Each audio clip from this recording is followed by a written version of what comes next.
In the meantime, you do have the SEC reportedly missing chances to catch Bernie Madoff's $65 billion Ponzi scheme. So that's not surprising. But what is? A new report with shocking details about just how badly the case was botched. Peter Cook has been on the story since it broke. He is joined now by former SEC Chairman Harvey Pitt. Peter?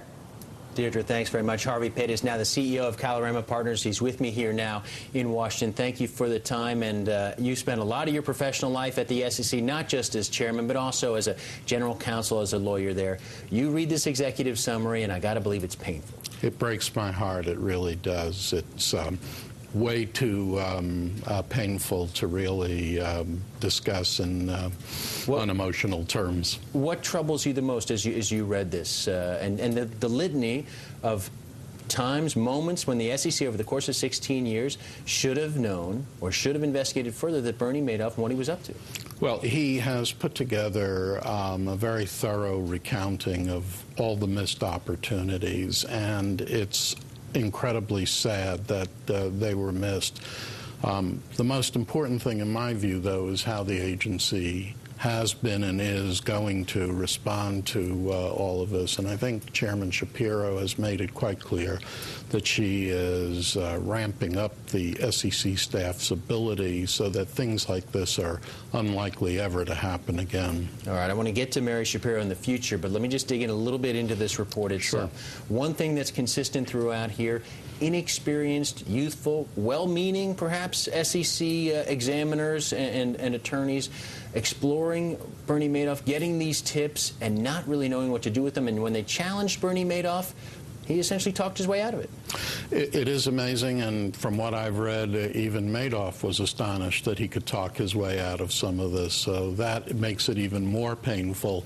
But the SEC has for quite some time been an over-lawyered agency. One of the things that we wanted to do when I was there was make it into far more of an economic-oriented and market-oriented agency with the kinds of professional help that would prevent things like this from happening. And now I believe it will be done, but it's been needed for quite some time. This executive summary, 22 pages, does not name names, does not identify some of the SEC employees who essentially fell down on the job. The 450-page full report we expect likely will have those names? I assume it will, and it would almost have to for the SEC commissioners to do what they need to do in evaluating everyone's behavior. Do you think that report will result in SEC employees losing their jobs?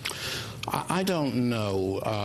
It could happen, but I think the horses are out of the barn right now. What's more important is really to make sure this won't happen again. And given the Inspector General's conclusion that nobody was venal here, his problem is with incompetence, I am hopeful that those who may have missed opportunities have moved on and don't need to be embarrassed by all of this.